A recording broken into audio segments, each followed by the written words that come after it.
Hi again, World History 2 students. Mr. Deegan here. Please get out your VidNotes Unit 2 packet, Renaissance and Reform. And once you have that out, please turn to page 4. We're going to be working from page 4 and 5 today. And page 4 and 5 have on it lesson number 2, entitled Early Christianity and Other World Religions. In front of you, you see a map of the world in 1500, showing all of the 5 major world religions and where they are located. The Eastern religions of Buddhism in yellow and Hinduism in red. The youngest of the 5 major world religions in green, Islam. Judaism in blue, and Christianity with the cross in black. Let's review before we head on to talk about the major world religions. We talked last lesson about the Renaissance, and Leonardo da Vinci's Mona Lisa is going to tell us that the Renaissance took place from the 1300s to the 1500s. The Renaissance started in Italy and then spread to Northern Europe, and Renaissance in French literally means rebirth when you translate it to English. And it was a time of rediscovering classical knowledge. The capital C means we're talking about the knowledge of ancient Greek and Rome. And one of the traits of the Renaissance was humanism. Erasmus was a philosopher who talked about the study of art, literature, history, and philosophy. His focus was on nature, not just on the supernatural. Erasmus was a Christian, but he said it's important that we study nature as well and not just focus exclusively 100% totally on religion. The Renaissance sparks change in the church. How? That's the question we're going to address today after we study the 5 major world religions in more depth. You see a picture here of the head of the Catholic Church, the Pope, with piles of money around him, and a Catholic monk saying, "This isn't right." And Erasmus was an early Christian critic of the Catholic Church. It had become corrupt and too powerful. We'll talk more about that today. Here are the 5 major world religions and their symbols. Christianity with the cross, Islam with the crescent moon and star, Hinduism with the symbol. Whenever you recite a religious text, you use the sound effect and there's also the symbol to show it. The Dharma wheel of Buddhism. We'll talk more about the 8 spokes of this wheel and what they symbolize. And Judaism has as its symbol the Star of David. What is religion? Let's back up and define what this is. Religion is a set of beliefs about the cause, nature, and the purpose of the universe, often containing a moral code. Religion answers many questions that we have about life. Here are 3 that I think are important that religion does address. What is the purpose of my life? Religion provides purpose. What happens when I die? All religions offer an explanation of the afterlife, what happens after death. And religion also attempts to explain the seemingly inexplicable. In other words, question number 3, why do bad things happen? Why do bad things happen to good people? So these are 3 questions religion seeks to answer. All religions have a moral code, and all religions are similar because of the golden rule.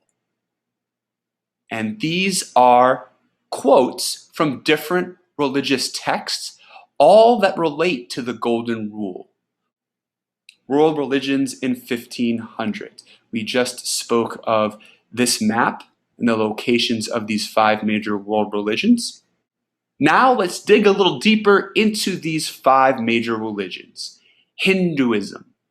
There's no single founder for Hinduism. Hinduism started in 2600 BC, before the birth of Christ, and its founding location is in India. The characteristics of Hinduism. The holy book of Hinduism is the Bhagavad Gita. The Bhagavad Gita. Hindus do have a caste system in their religion. There are 900 million people in the world who say they are Hindu. Hinduism has the belief in one God who takes on many forms. And there are 2 major traits of Hinduism: the idea of reincarnation, rebirth based upon your karma. And what is karma? Well, karma is the knowledge that all thoughts and actions result in future consequence. In other words, what you do affects your future. Karma and reincarnation are traits of Hinduism. Let's talk now about Buddhism. The founder of Buddhism is Siddhartha Gautama, also known as the Buddha. You see him here. When did Buddhism start? 528 BC, before Christ, or BCE, before the Common Era. They both mean the same thing. And the founding location of Buddhism is also in India. The characteristics of Buddhism. Buddhists do not believe in God, but instead believe that there is a quest to achieve enlightenment and to free oneself from suffering.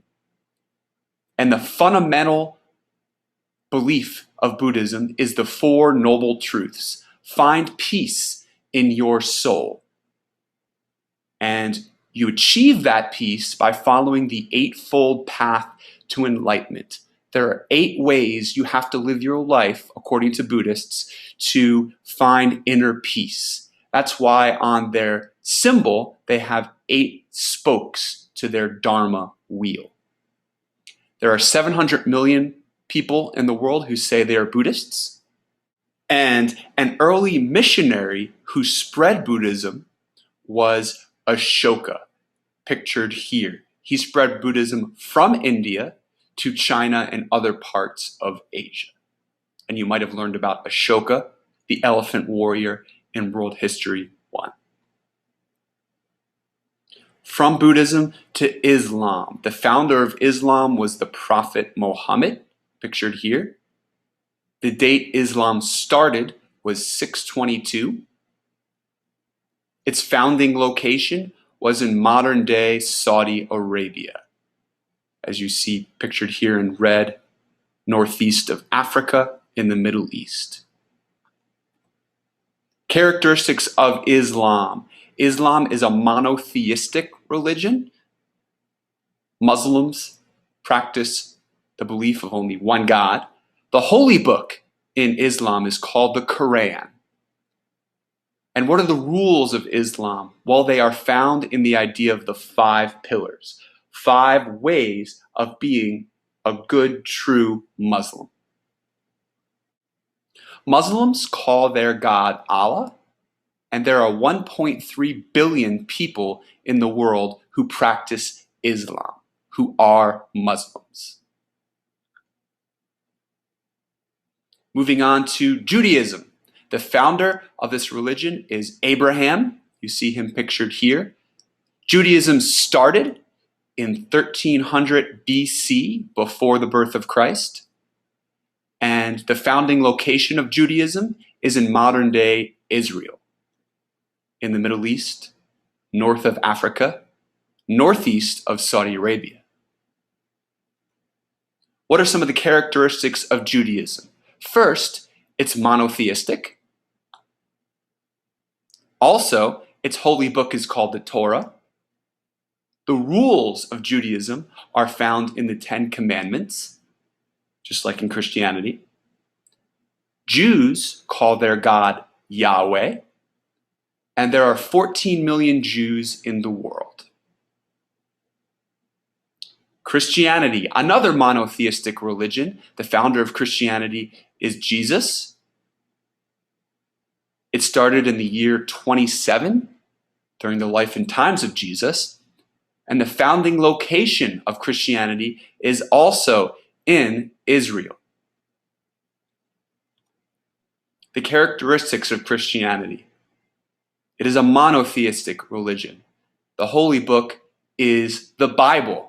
The Bible is a combination of the Jewish Torah and the New Testament, the life and times of Jesus Christ. Christians follow the 10 Commandments, rules to live by, a moral code to live by. Christians believe that Jesus is the Son of God and that he has divine powers.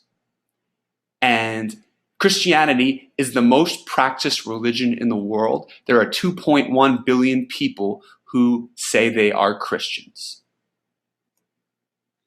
Christianity started with one church and has since splintered off and branched out to include many different denominations or kinds of Christianity. So here's a tree of the church.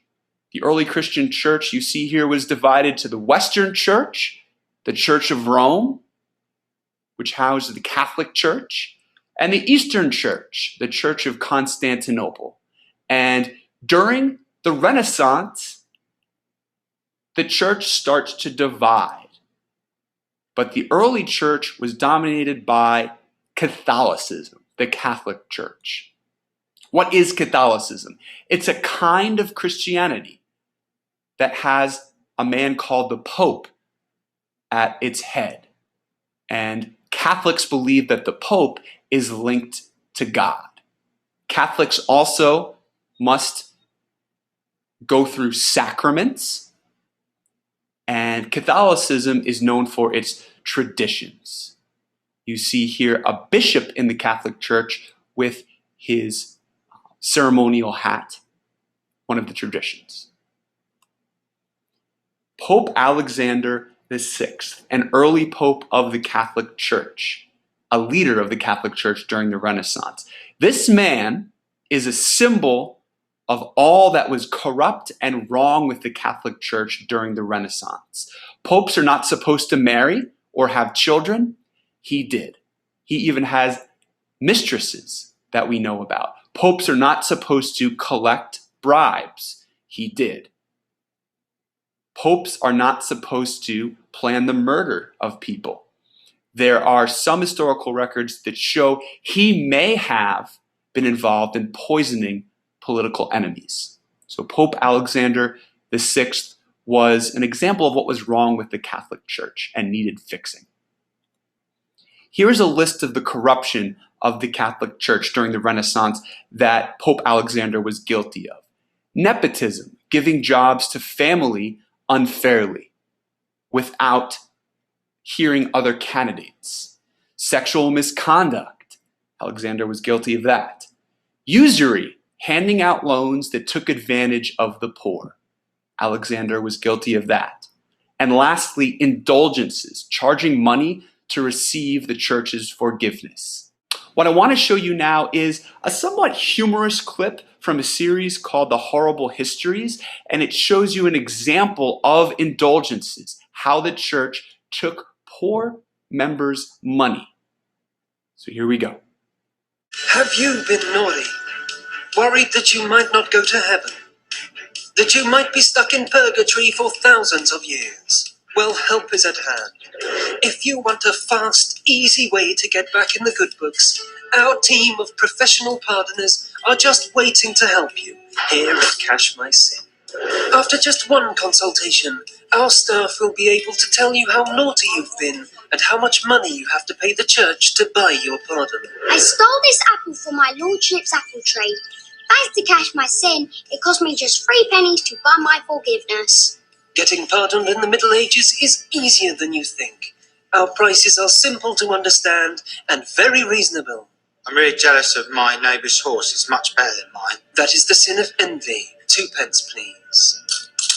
You are forgiven. Have you seen my new shoes? They're great, aren't they? That is the sin of pride. Another 2p, please. I don't have any more money. All right, I lied. 3p. What? And that's another 2p. Anger is a sin as well. Just 1 shilling covers a multitude of sins. Great. It's easy. It's great value. And what's more, it means you won't burn in the fires of hell for all eternity. It's got to be worth it. My chances of heaven were looking thin till I gave lots of gods to catch my sin. Hurry, offer must end by the early 1500s. That humorous video you just saw was an example of the corruption in the Catholic Church during the Renaissance, more specifically the act of indulgences, a way to buy the church's forgiveness. Let's now connect this corruption to the Renaissance. The Renaissance had early critics of the Catholic Church. Erasmus, who we've learned about, was an early critic of the Catholic Church. What evidence do we have for that? Well, this is from the Life and Letters of Erasmus. I'm going to read this out loud. He wrote, "The aim of the monks and the popes is not to benefit men's souls, but to gather harvests out of their purses, learn their secrets, rule their houses. The religious orders nowadays care only for money and sensuality. The tables of priests run with wine and echo with drunken noise." So Erasmus was a Christian, but he had some critical things to say about the Catholic Church. He was not alone, and he inspired others. And we're going to talk more about those other people next lesson. We're almost done, but we have one more item to do, and that is our summary questions. So please answer those summary questions now on page number 5. All right, next lesson, a preview here for you. Erasmus inspired this man, a German monk named Martin Luther. He wrote a list of complaints about the Catholic Church, and then he publicized them for all to see and read and respond to. So we're going to talk about Martin Luther and the Protestant Reformation next lesson. Until then, this is Mr. Deegan signing off.